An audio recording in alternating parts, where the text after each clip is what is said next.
Welcome back, everyone. It's just another day in the life as a military wife, and because life happens, I've been under the weather this week.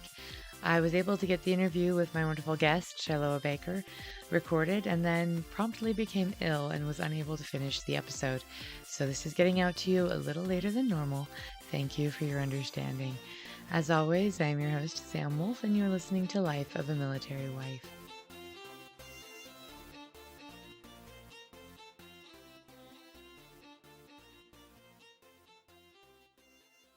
Okay, so for a quick intro, I did a recording with Shiloah Baker. She is a military spouse. Her husband just retired from active duty, so they were in for quite a while. She is a mother of 11 and a grandmother of 3. She has been a homeschooling mom for 17 years. She specializes in ways to help with special needs. Most of her children have ADHD, learning disabilities such as autism spectrum disorder, specific learning disabilities, oppositional defiance disorder, and Down syndrome. In her spare time, she runs her home business, Lifeology, which helps people to release their emotional baggage and paradigms that keep them stuck. She enjoys traveling, reading, puzzles, and time with friends and family. And I've had the pleasure of getting to know her the last few years in my congregation. She's an exceptional woman who does help a lot of people with her personal practice and then as well as public speaking and other stuff. So, that said, I'm going to get into the interview. The interview ended up covering a lot and being rather long, so I'm going to break it up into 2 parts. This is part 1. All right, everyone. So this is Shiloah Baker, and we're going to talk today a bit about emotional resilience and helping teenagers through puberty and all of the crazies and emotional and whatnot that goes through, and especially with military life. She is mom of quite a many teenagers and is kind of, she's got practical and empirical experience on this one. So, um, just to kind of start off with it, what are some common challenges you've run into with your teenagers, helping them through adolescence with their emotional development and social development? Well, friends is always a big deal, and helping them find that balance between friends, their emotional health, and family. Because one thing that I feel very important, is for them to have a good, healthy family life, and especially a good relationship with us as their parents. If we can establish very early on that they respect us, and we have an open door policy always, we've worked to establish that from the very beginning. We have a lot of family time. We have time individually, mentor meetings, regular mentor meetings where we help them set goals. I always open the door to whatever they need. And so they can come to me or my husband, but mostly they come to me because I'm the mom. Um, but they come and they share openly any problem, and I let them know that there are no um, taboo topics with us. Um, and so that has helped tremendously as we have navigated a lot of troubled waters. Um, the other thing is, I try to leave the element of shame out of our lives. Um, Yet we all have problems. We all have weakness. And that's what I try to help them understand, is that we have weaknesses, but God can help us make them into strengths. And that we see them only as weaknesses, that they can be changed. Anything can be healed. And so shame has no place in our home.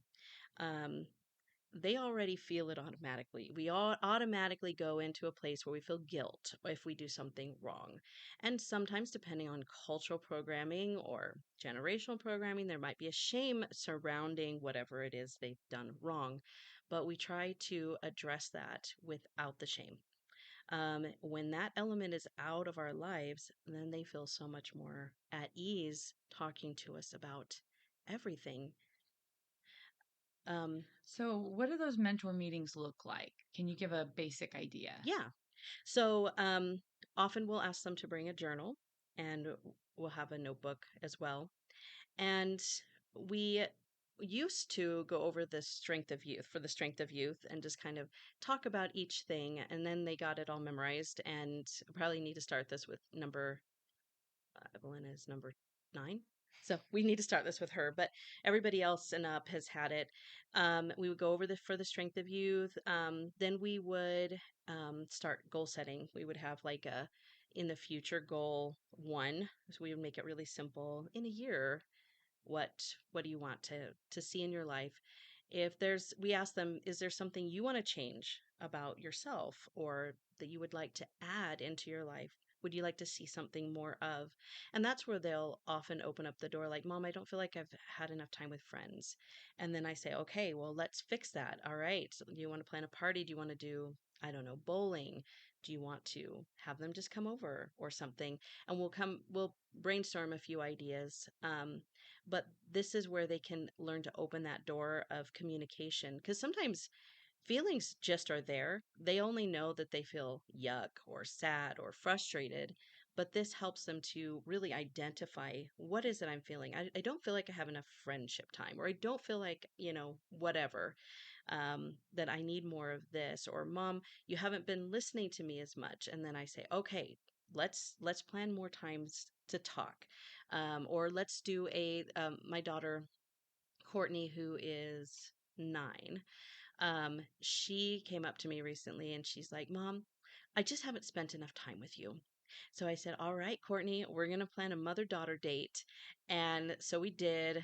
Um, I can't even remember what it was now, but we went somewhere and had food together and we did something fun together. And she got a little treat that she got to pick out and she loved it. And we came back and Evelyn said, it's my turn. We're going to, I didn't do this either and I need more time with you. And then we went down the line. With everybody. And I thought I forgot about this. It's easy to get lost in the shuffle and forget some of these things, but with this open communication, they can come and say, "Hey, I haven't had enough of," and I say, "Let's fix it." That's awesome. That is absolutely incredible. That is something we're trying to get towards now because I've got bigger little kids, but they're still kids. Yeah. And so we're working on that transition into building those channels of communication so Yeah. that when big problems come, they feel comfortable coming to Yes. mom and dad about it Right. instead of going to Google or some other source. Exactly. Exactly. And I'll get into social media in just a second, but I also wanted to say when it comes to some of the bigger problems, it just makes it so much easier. Um, one of the things that we do when they come home from, say, an activity or when they come home from school, we take them aside individually and say, how was it? And we give them that door and we give them our full attention. How was that? What was the good things you like? What were the bad things? What was something you could fix or something that you noticed that maybe that other person didn't notice, but how would you fix it if you were in that situation? And so that helps them to be able to articulate more. Um, would you like me to kind of go Yeah. into, Yeah. okay. So social media. So when I first started with kids, we didn't have social media. We just I'm trying to think.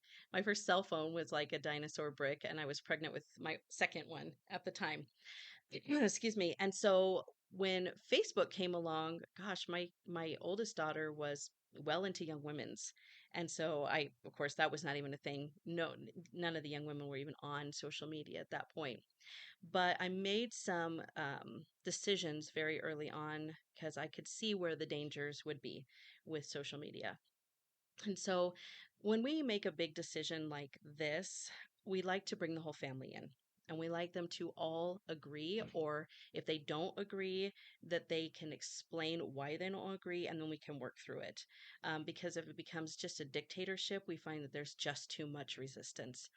Um, so for a long time, and depending on ages, so like my adults don't have to do this, but anyone that's a teenager does. We have a little charging system for the cell phones, and all cell phones get docked in my bedroom at night. That they don't belong with them. Um, when they're adults, they can handle that, but they've already gotten to that point where they're comfortable and they don't get into troubles. Um, let's see. As far as social media, they have to follow the rules as far as age, but there's certain ones that I like to stay clear of. And we talk about this. Instagram has to be an older person, like 16 and older kind of thing. TikTok is a no-go unless you're an adult. Um, Facebook 13 and up's absolutely appropriate, but we need to know all the friends. Um, Again, these are things that we've talked with all the kids. Everyone's like, I agree, mom, totally, we'll do it. We also do a check the phone randomly session, and they know that that's just the way it is. We have all passwords. Um, and so it keeps things nice and open and honest. Anything like, I'm trying to remember this one app that deletes the conversations. Snapchat. Snapchat is a no-go. Nobody, now if they're adults, whatever, excuse me, but yeah, for kids, no-go. I also discourage any chats or chatting. So I say, you want to talk with that friend, I'm okay with a phone call, but we need to schedule it. Just because I don't want it to interrupt their school time or family time or whatever. So it's nice and organized. If there is a last minute, like, mom, my friend really needed to talk to me, I'm cool with working with that, but we like to keep it in its proper perspective that it's not ruling them, and that they have control. Something that I do, and I've taught my children that we should all do, is we take off all of the notifications off our phones so that there is just no distraction. Um, it's funny. I turn my cell phone usually over to where the screen is down wherever I am, because I never want it to take me away from the moment that I'm in. Now, I will pick it up and take pictures and things like that, but I choose it, not the phone telling me that I need to look at it.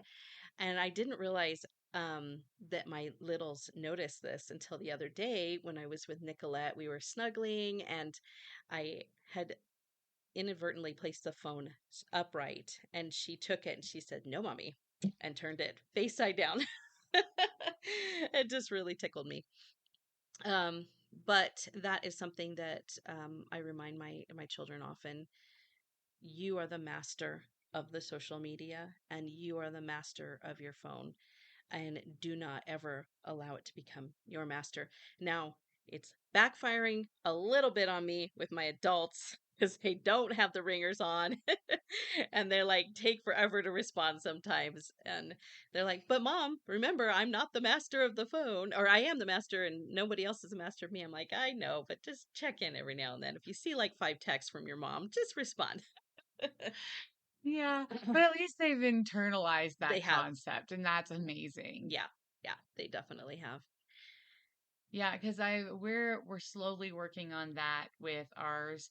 We've got cell phone watches Yeah. for the kids Hmm. just because it's got the GPS, and then we can control who can call them Oh, and yeah. text them and who they can Nice. call Oh, and I like text. that. And so all they can do is call and text. But Margaret found a feature on it that we didn't pay attention to. It keeps track of her steps. And it's got like a little Oh, gigapet that yeah. she gets points for all of the physical exercise she does, and then she can like buy stuff for her pets. So she's like, I'll see Very her like nice. running around the house, and I'm like, "What are you doing?" She's like, "Trying to earn points for my pets." I'm like, "Get the energy out, girly." So I mean, had a happy side bonus, but yeah, that's where we're at right now. My husband and I don't use TikTok, period. Yeah. Like, and we don't use Snapchat. Like, there's certain we've talked about Yeah. with this our kids openly, though, that we don't use because we don't feel they're safe, Right. and we want to be safe. Right. And so and then there's a lot, honestly, I just don't want them taking up my time. True. So I limit Yeah. myself to very few social media sites just because, even with the podcast, because we have so little time and time is important. So I want to spend quality time with my kiddos and not waste my time. So, um, all right. Well, that gets me to kind of the next question is, um, puberty, emotional struggles, like kids when they're going through puberty, they have all these new emotions and they're trying to figure them out. How have you talked to your kids through all of the newness of all of that? Well, several things, and if you are okay with it, I'd like to talk about herbs and other things Yeah, for go ahead. balancing. Okay, so I'll speak about my most recent experience, which is Evelyn, who is my number 9. Um, at this point, she needs a bra, and there was something else that brought, I can't remember what it was that brought this to my attention, but we did delay more than we had with other kids. We usually talk to them about, the birds and the bees and hormones and everything by the age of 8 to 9, because that's what the church recommends. But with Evelyn, I felt like she just wasn't emotionally ready. So, and we took that prayerfully. So it was just a couple months ago, and I sat her down. I said, "All right, Evelyn, what I'm going to teach you now has everything to do with your growing up, and you're going to become a young woman and a mother someday." And she happened to have her sisters, and she wants her sisters to be a part of it, her older ones that already know all of this. So we had this wonderful talk, and they added anytime she was just like, like eyes in the headlights kind of thing, bug eye, like, oh my word. Um, they're like, don't worry, Evelyn, it's gonna all make more sense later, and you're going to feel comfortable with it. And I told her, any questions you have, you always come to me and dad, or your older sisters, but come to me as well, and we'll answer any questions. I don't care how weird they are, because you're going to have a lot of feelings and a lot of questions, and you're not going to remember them all right now. She's like, okay, totally cool. And then after, oh, we also include the whole Santa Claus, the Santa Claus, Tooth Fairy, Easter Bunny. It's like, you are now an official older kid, and like, You can know the truth and the secrets. as you get to know the secrets of life. And at first they're always a little bit disappointed, and it's funny because they're always the most disappointed about the tooth fairy. Really? Yeah, who cares about Santa? The tooth fairy, no. But I say you get to be the elves. You get to be the Mhm. helpers, and that's part of the growing up process. Anyway, we do talk about emotions, hormones, um, but there's a lot of things that imbalance their hormones and imbalance their emotions, um, and can even send them into early puberty. So I'm all about balancing things for the kids. I'll give you a list of herbs if you want to share Oh that yeah. later, that I always do with them. And um, but with their hormones balanced, usually around that time of the month, they don't have too many like crisis points. Yes. Emotional breakdowns. Yes, yes, but there are some, and we do notice they're more sensitive. I never liked when people would say, "Are you on your cycle? Are you on the rag?" or whatever silly stuff people would come up with when I was, all my life. And so I find sensitive ways to ask, is there, a reason why you might be more, emotional right now? Um, and then we kind of talk it through. I do a little bit of clearing for them, because usually they're just feeling overwhelmed by their body, overwhelmed by their emotions, and it can affect, all aspects of you and how you're coping. And so we do some clearing to help them to cope better. That really has been, I really see it more as um, preventative. And so we don't have a lot of those crisis points, but if we do, that's how we take care of it. And that is an awesome point as a parent. I feel like sometimes we're just in survival mode, and so that we don't do as much prevention. We Right. go from crisis to crisis, but if we can slowly ease into the prevent and prepare mode, then the crises do drop in frequency. And I'm starting to see that now, but it's definitely something you have to get into the swing of with Hmm. things. And I honestly am a firm believer in you need to follow what you feel is best for yourself and your family. Yeah. My husband and I grew up in a very different backgrounds. His family is very like modern Western medicine. My Hmm. mom was very holistic medicine. We've kind of find a happy balance between Hmm. the two in our home. I think there's a place for both. Absolutely. And so, yes, please, any of the resources that you share, I will be putting it out on the Facebook page for people to refer to and get more information so that they can refer back to any of those resources and they don't have to just try to remember them. Because Great. heavens knows we have enough to remember in our lives. It's nice to be able to just go back and look at a list somewhere. Yes. So, getting into that, what are some resources that you would recommend for parents, for teenagers, or just resources, things that have helped you?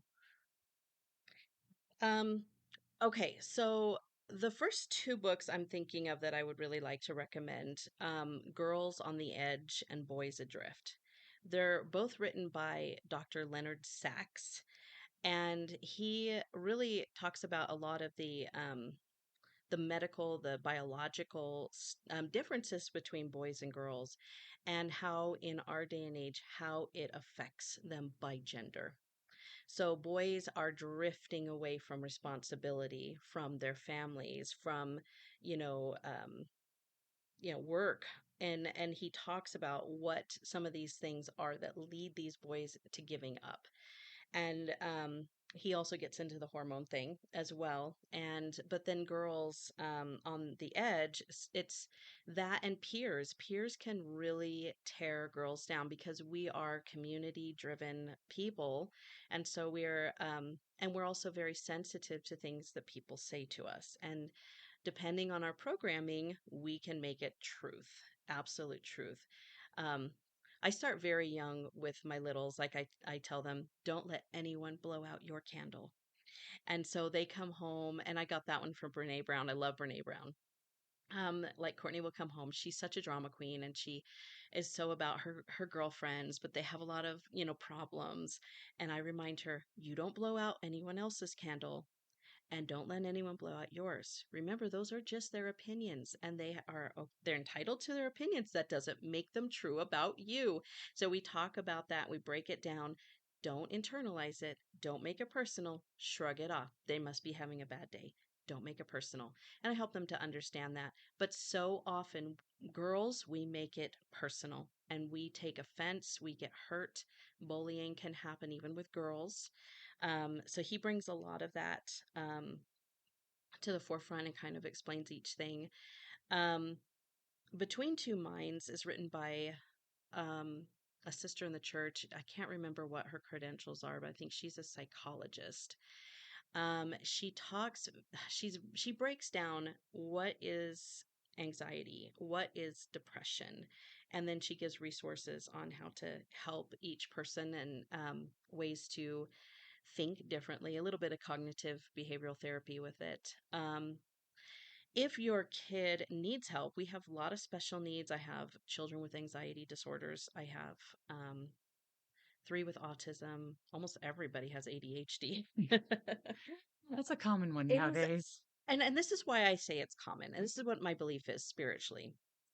We live in a day and age that we have a lot going on. Hmm. 100 years ago, our grandparents, great grandparents, they didn't.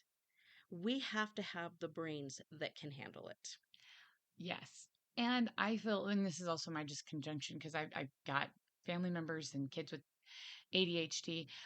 It's also, there's just so much more stimulation. There is so much going on. Whereas before they could go run and play in a field and just get their energy out. Right. Now they're expected to sit in school. Hmm. Um, they have fewer recesses in this traditional way schools are run now. Fewer recesses, fewer chances to just run outside. And then when they get home, some of them are latchkey kids or parents are overwhelmed. So they are on technology and they're not getting outside enough. They're not getting enough energy. So we've got technology rules in our house. Like you have to play outside for a certain amount of Same. time and read a Same. book Yep. before you can get on technology because they need those other ways of stimulating their brain that does not include a screen. Yep. Well, as I said at the beginning, I'm really grateful for Shiloah being able to take the time out of her schedule, really busy schedule, to sit down and do the interview with me. That is part one. Part two will come up this next week. It has a lot more to do with homeschooling and managing a large family and tips and tricks and stuff for military families and just families in general. I really loved some of the ideas and resources she gave in that part of the interview as well. So please come back next week to hear the rest of the wonderful conversation we had. Um, I'm going to do my best to have the resources that she gave me put out on the Facebook page for anyone who's interested. And then if you have more questions, link her information so that you guys can directly get in contact with her if you're interested in any of the different services that she provides with her business. So again, thank you, Shiloah, for taking the time to do this interview. And hopefully next week, editing me will not have a cold. As always, I am your host, Sam Wolf, and you are listening to Life of a Military Wife.